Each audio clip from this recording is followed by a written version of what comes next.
말씀 위해서 기도하겠습니다. 사랑과 은혜가 풍성하신 하나님 아버지, 이 시간 우리가 함께 하나님 말씀을 보며 고백하며 들었습니다. 지금도 살아있는 하나님 말씀이며 우리에게 생명과 지혜되는 말씀으로 믿고 듣습니다.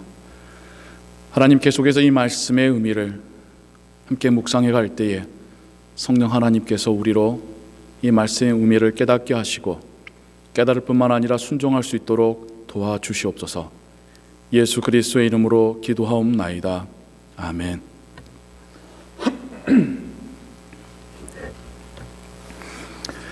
우리가 계속해서 팔복의 말씀을 또 들어가고 있습니다.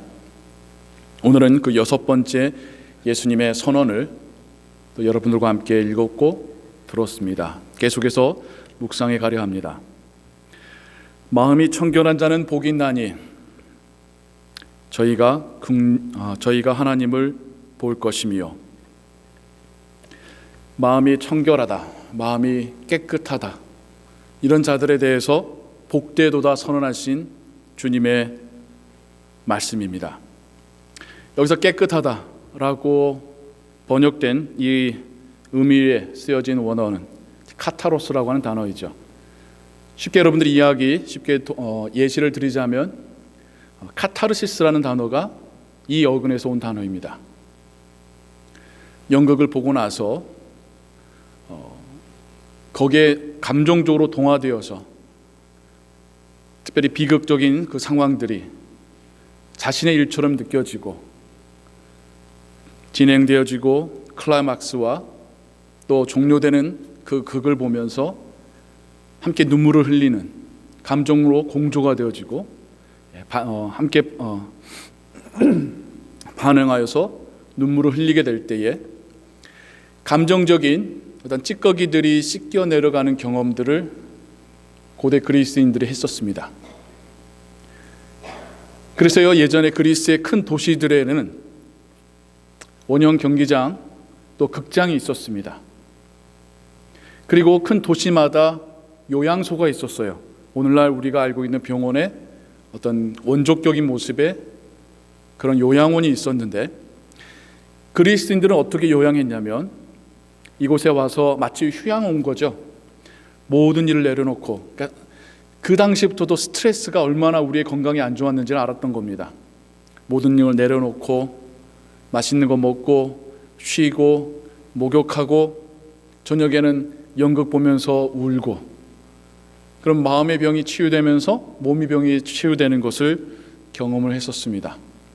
그게 이제 그리스 사람들이 생각했었던 어떤 그 마음에서의 청소 내지는 스트레스를 풀어내는 그런 방법들이었죠. 카타르시스라는 단어가 그런 배경에서 왔습니다. 내 마음에 있는 찌꺼기들을 깨끗이 비워내는. 예수님께서 지금 예수님께 모여든 그 사람들 향하여서 그 마음이 청결케 된 자들이여 복되도다, 그들이 하나님을 볼 것이다 라고 선언하고 계십니다. 마음이 깨끗게 되었다라고 하는 이 예수님의 선언은 어떤 의미일까요? 그 마음이 하나님 앞에서 비워졌다는 뜻이겠죠. 무슨 말인고 하니 여전히 우리 안에는 많은 생각들이 있습니다. 많은 욕심들이 있습니다.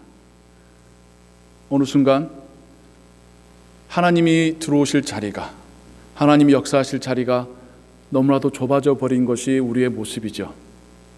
근데 예수님께서는 하시는 말씀이 그 마음이 비워지고 오직 하나님으로 채워질 수 있는 그 사람들이 복되도다라고 선언하고 계십니다. 이 의미를 조금 있다가 더 자세히 살펴보겠습니다. 그러면 하나님을 본다라는 의미는 어떤 의미의 복일까요? 하나님을 본다. 성경에 보면요, 하나님을 보게 되는 상황들을 몇 번의 사건들이 기록되어 있습니다. 창세기부터요. 공통점이 뭔지 아십니까? 하나님이든 하나님 보낸 사자든 천사든 이런 영적 존재를 만난 사람들의 공통적인 반응은 두려움입니다. 신적인 존재를 만났을 때에 인간은 본능적으로 자신의 부족함뿐만 아니라 자신의 죄인됨을 알기 때문에 신적인 존재 앞에서 두려움을 느낍니다. 그 구약에 보면 내가 죽게 되었다라고 말하는 그런 장면들이 신적인 존재를 만났을 때에 또 나타나는 그런 반응들이고 탄식들입니다. 그리고 일반적으로 우리가 하나님을 만난다라는 상황들은 어떤 상황들입니까? 우리가 이 세상에서의 삶이 다 맞춰졌을 때에, 우리가 영적인 세계로 옮겨갔을 때에 하나님을 만나게 되는 거죠. 구약적인 상황에서나 보면 그 당시에 사람들의 관념상 보면 하나님을 본다라는 것은 좀 더 정확히 말하자면 그렇게 유쾌한 상황은 아닙니다. 벌을 받거나 큰 재난이 임하거나 내가 죽게 되었다라고 하는 그런 공포심을 느끼는 그런 상황들이죠. 그런데 예수님께서는 복되도다라고 하시면서 하나님을 보게 될 것이다 라고 말합니다. 이건 또 어떤 복일까? 생각해 볼 점들이 있어요. 예수님의 팔복을 그냥 듣고 암기하고 나에게 주신 복이다라고 생각하시기에는 그 의미가 꽤 깊습니다. 그러면서 다시 한번 여러분들에게 구조적인, 주제적인 설명을 드리자면 이 팔복의 전반부가 마치 십계명의 전반부처럼 하나님과의 우리와의 관계에 대한 부분들이 주를 이루고 있다면 뒤에 네 개의 복들은 마치 십계명의 후반부처럼 우리 사이에서의 관계가 또 주된 컨셉으로 담겨져 있다는 것을 우리가 염두에 두고 생각해 보아야겠습니다. 예수님이 사시던 시대, 예수님이 태어나시고 자라시고 사역하셨던 그 시대, 그 시대는 사람들이 하나님의 음성을 들을 수 없는 시대였다고 생각합니다. 하나님을 볼 수 없었던 시대였다라고 그들은 자평했습니다. 오늘날 신학자들도 하나님이 침묵하셨던 때라고 말합니다. 구약 말라기 선지자 이후로 예수님이 오시기까지 약 400년의 기간 동안에는 하나님께서 선지자를 보내지 않으셨기 때문에 하나님의 음성을 들을 수 없는 시대였었다라고 생각합니다. 그리고 심지어 이스라엘 사람들도 하나님 언제 우리에게 말씀하시겠습니까? 라고 간절히 하나님을 기다렸습니다. 그들은 하나님이 안 보인다고 생각했고 하나님의 음성을 들을 수 없다라고 생각했었습니다. 그래서 하나님의 아들이 오셨는데 하나님께서 직접 보여주시고 직접 말씀하시려고 하나님의 아들이 이 땅에 오셨는데 사람들이 알아보나요? 못 알아보죠. 못 믿죠. 랍비로까지는 조금 더 쳐줘서 선지자까지로는 어떻게 인정하겠지만 하나님의 아들로는, 하나님으로는 보지도 믿지도 못하죠. 그분의 말씀을 듣고도 그분이 행하시는 그 이적들을 보고도 하나님이신 것을 보지 못합니다. 더더군다나 그 당시의 사람들은 보이지 않게 역사하시는 하나님을, 특별히 사람들 속에서 일하시는 하나님을 보지 못했습니다. 그냥 세상 사람들이 다른 사람들에게 하듯이 그들도 그렇게 했습니다. 하나님이 자신들을 보고 있다라고 하는 사실이나 하나님이 사람들 속에 계시고 사람들을 통해서 일하고 계신다라는 사실들에 대해서 알지도 못했고 믿지도 못했습니다. 즉 그들은 하나님과 완전히 커뮤니케이션이 단절되었다라고 생각하며 살던 시대였습니다.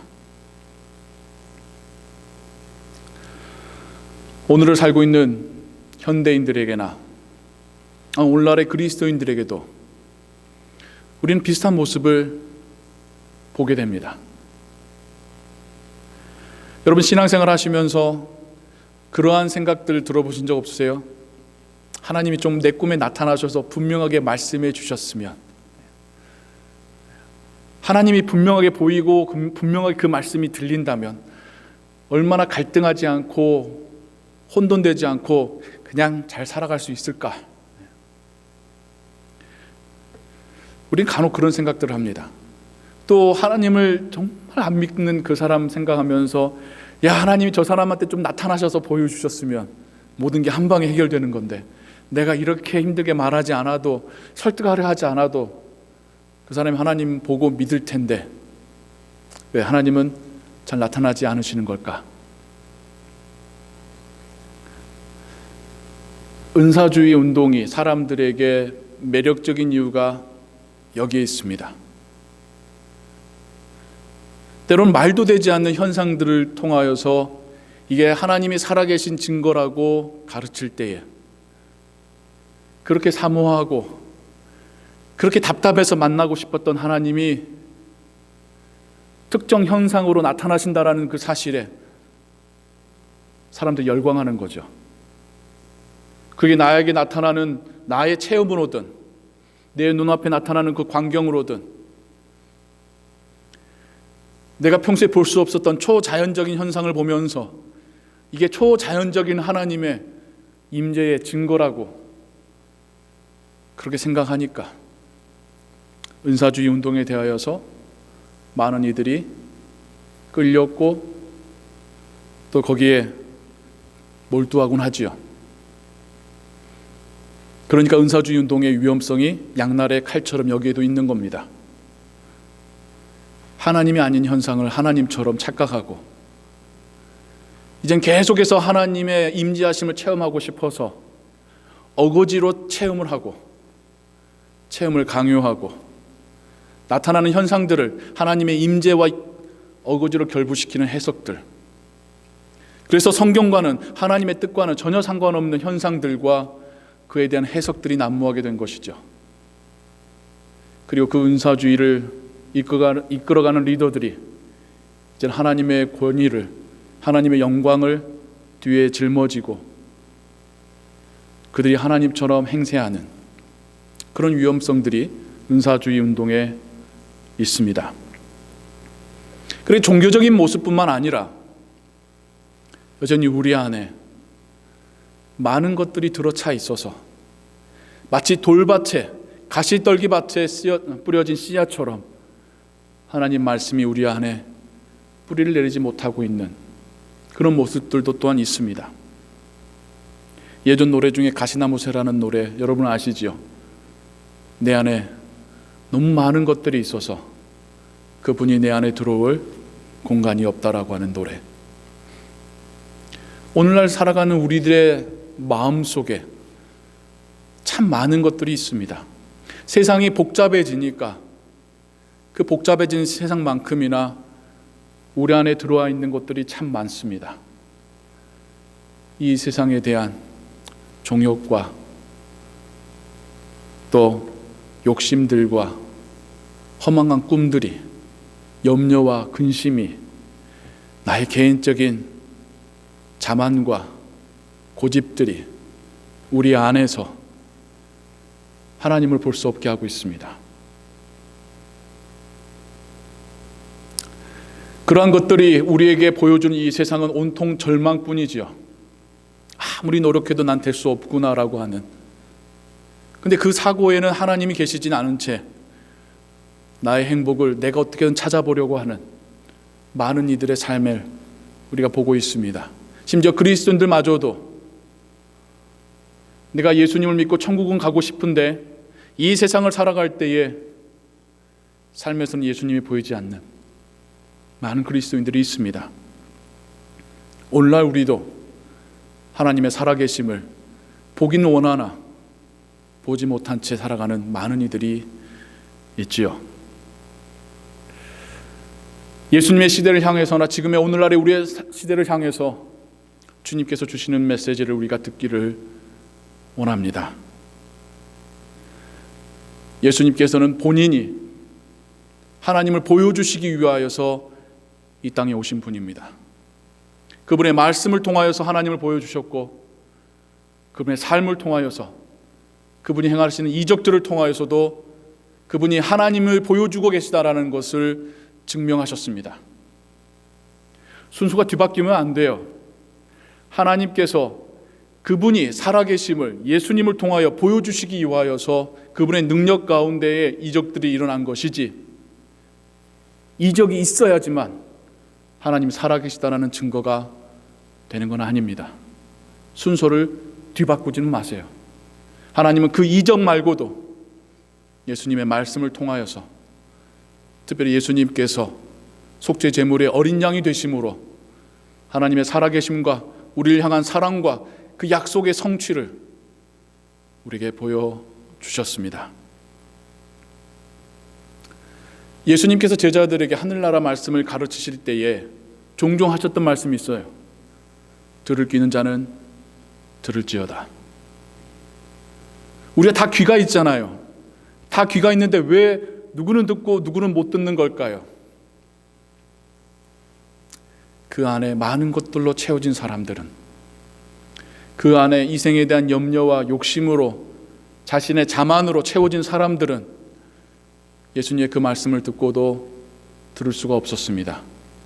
이해할 수가 없었습니다. 예수님을 보고도 하나님을 볼 수가 없었습니다. 예수님이 이 세상에서 살아가셨던 그 삶의 모습을 증언했던 복음서 가운데 상반된 두 가지 이야기가 나옵니다. 첫 번째는 부자 청년의 이야기예요. 집안 대대로 괜찮은 집안에서 태어나고 자란, 오늘날 한국에서 말하는 금수저를 물고 태어난 청년이 있었습니다. 교육도 잘 받고 삶도 풍요하고, 그래서 율법대로 사는 게 어렵지 않았었던 그가 예수님이라고 하는, 그는 생각할 때 선지자처럼 생각했겠죠. 그분을 만나고, 그래, 이제 내가 저분의 제자까지만 된다면 내 인생 화려하게 꾸며질 수 있겠구나, 활용점정 될 수 있겠구나 라고 생각했었던 것 같아요.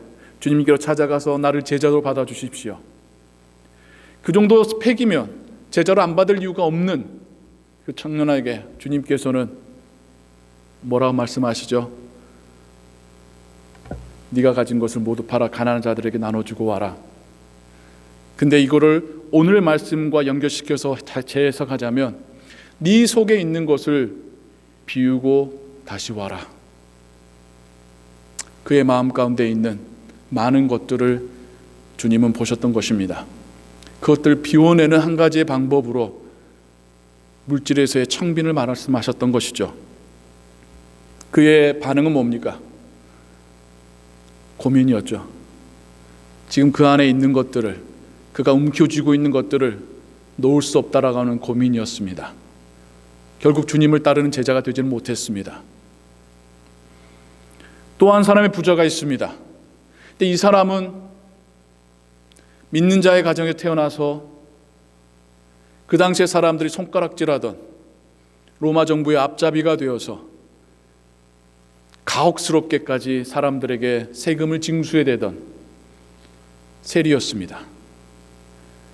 그가 이루어놓은 부, 그 많은 게 있었지만 여전히 마음 가운데 있는 그 결핍, 하나님에 대한 갈망, 갈증.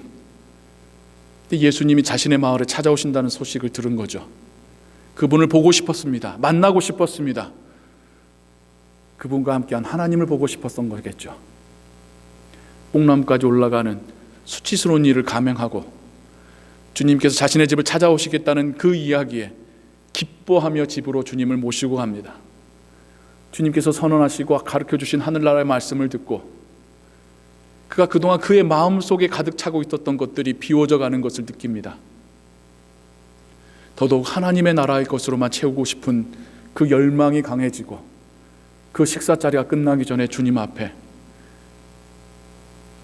그의 안에 있던 것을 내려놓겠다라고 하는 고백을 하지요. 그동안 내가 빼앗은 게 있다면 4배나 갚겠습니다. 나의 재산의 절반을 가난한 이들을 나누겠습니다. 그리고 주를 위해 따르는 제자가 됩니다. 돈의 이야기라고 여러분 생각하지 마세요. 그거는 우리 안에 있는 많은 것들을 대표하고 상징하는 그런 상징물이니까요. 우리 안에 있는 그 많은 것들이 우리로 하여금 2개의 자아가 되게 합니다. 사도 바울이 로마서와 고린도 후서에서 말했듯이 내 안에 육신의 법을 따르는 나의 자아와 하늘의 법을 따르는 또 다른 나를 보고 있다라고 하는 그 고백. 이 세상 가운데서의 염려와 근심과 욕심과 자만으로 붙잡혀 있는 나의 모습과 하나님의 자녀요 하나님의 자녀요 그리스도의 제자로 살기를 원하고 그렇게 돼야 되는 또 나의 모습 사이에서의 그 갈등, 그게 또 우리의 모습이기도 하지요. 하나님이 이 땅 가운데 그 모습을 친히 보여주시기 위해서 성육신하여 오셨습니다. 그리고 그 하나님은 다시 한번 그리스도의 영으로 우리에게 임하셨습니다. 성령이 우리 안에 임하셨습니다. 그래서 우리가 우리 안에 있는 것들을 비워낼 수 있고, 그래서 우리가 하나님을 볼 수 있습니다. 구약 시대의 사람들은 상상할 수 없었던 복을 지금 우리는 누리고 있습니다. 그들은 이해할 수 없었던 하나님의 나라를 우리는 듣고 깨닫고 소망하고 있습니다. 그들은 주님이 오셔도 볼 수 없었던 그 하나님의 나라를 우리 말씀을 통해서, 나의 삶에서 일어나는 그 사건들을 통해서, 나와 함께 살아가는 사람들 속에서 우리 하나님을 보고 있습니다. 그 안에서 살아계신 하나님, 일하고 계신 하나님, 우리를 사랑하시는 하나님을 우리는 보고 있습니다. 팔복을 조건적인 복의 약속이라고 해석하지 마십시오. 이렇게 되면 이 복을 받을 거야 라고 하는 조건문으로 보지 마십시오. 하나님의 나라가 임한 사람이 누리고 있는 복에 대한 확증입니다. 우리 안에 하나님의 나라가 임했고, 그 하나님의 나라가 그동안 우리의 마음속을 채우고 있었던 그것들을 밀어내면서 우리를 바꿔가고 계실 때에 우리 눈에 하나님이 보이기 시작하는 것입니다. 우리가 그런 경험들을 했기 때문에 신앙생활을 하고 있는 거 아닙니까? 말씀을 듣고 읽으면서 하나님의 말씀으로 들려지는 경험들, 기도하며 하나님 앞에 울며 엎드렸을 때에 나의 마음을 깨끗게 하시며 하나님 나라 보게 하시는 그런 은혜들, 사람들 속에서 역사하시고 사람들 통해서 나에게 은혜 베푸시는 하나님의 그 은혜들, 내가 사람을 섬기면서 하나님을 섬기고 있다라고 하는 그 경험들, 우리는 하나님을 보고 있습니다.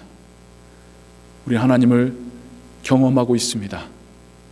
그래서 우리는 복된 사람들이고, 그 복을 가지고 이 세상 살면서 더 완전해질 그 복을 사모하며 살아가는 것입니다. 그 복을 확신하면 확신할수록 여전히 남아있는 내 안에 있는 세상의 것들이 우리 밖으로 밀려져 나가는 진정한 영적인 카타르시스를 우리가 경험하게 될 줄로 믿습니다. 성도님 여러분, 하나님은 살아계십니다. 우리는 하나님의 살아계심을 보고 있습니다. 하나님의 역사하심을 우리가 보면서 살고 있습니다. 세상을 보며 두려워하거나 근심하지 마시고, 살아계신 하나님을, 내 안에 살아계시고 나의 삶 속에서 살아 역사하신 그 하나님을 보시며 기뻐하시며 담대하게 살아가시는 여러분 되시기를 주님의 이름으로 축원합니다. 기도하겠습니다.